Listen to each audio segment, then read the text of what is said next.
Your budget increased poverty in this state. We have evidence now that people are being ripped off by the energy companies who are charging 3 times what they're paying for the electricity. 3 times. And you're saying we'll do nothing about it. Taoiseach, earlier you posed the question, what are we proposing to do to pressurise the energy companies to lower the cost? We have a bill already to have price controls, so to stop the blatant profiteering. And I put back to you, what are you going to do? And the answer, it appears, is nothing. Well, you mentioned a bunch of things that have already been done. You're standing over the withdrawal of the cost of living supports. And the impact of that is going to be deeper poverty. It was spoken about that this is a budget for child poverty. It absolutely was a budget for child poverty, to increase child poverty. You can look at the report of the Parliamentary Budget Office, an impartial office, which says that income poverty rises nationally from 11.7% in 2024 to a forecast level of 13.2% in 2025 due to the withdrawal of the cost of living package. Income poverty rates rise most for the elderly, from 13.3% in 2024 to a forecast level of 19%. Child poverty also increases. Your budget increased poverty in this state.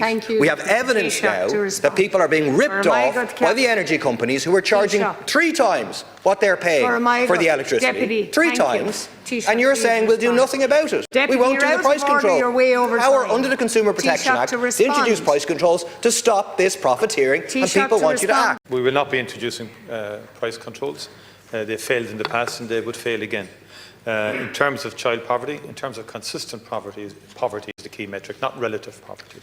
You didn't qualify which you were talking about. Consistent poverty is what we have to deal with. And our child poverty programme in the budget was very significant, highest in a long, long time. And the once-off payments were just that for 2 years in a row and before that. During COVID, we had to intervene, and during the energy crisis. They're not sustainable over a decade. They can't just keep going on, because we don't have we would not have sustainable public finances if we went down that route. And equally, it is arguable that very wealthy people don't need an energy credit. You're arguing that they do. I find that incredible.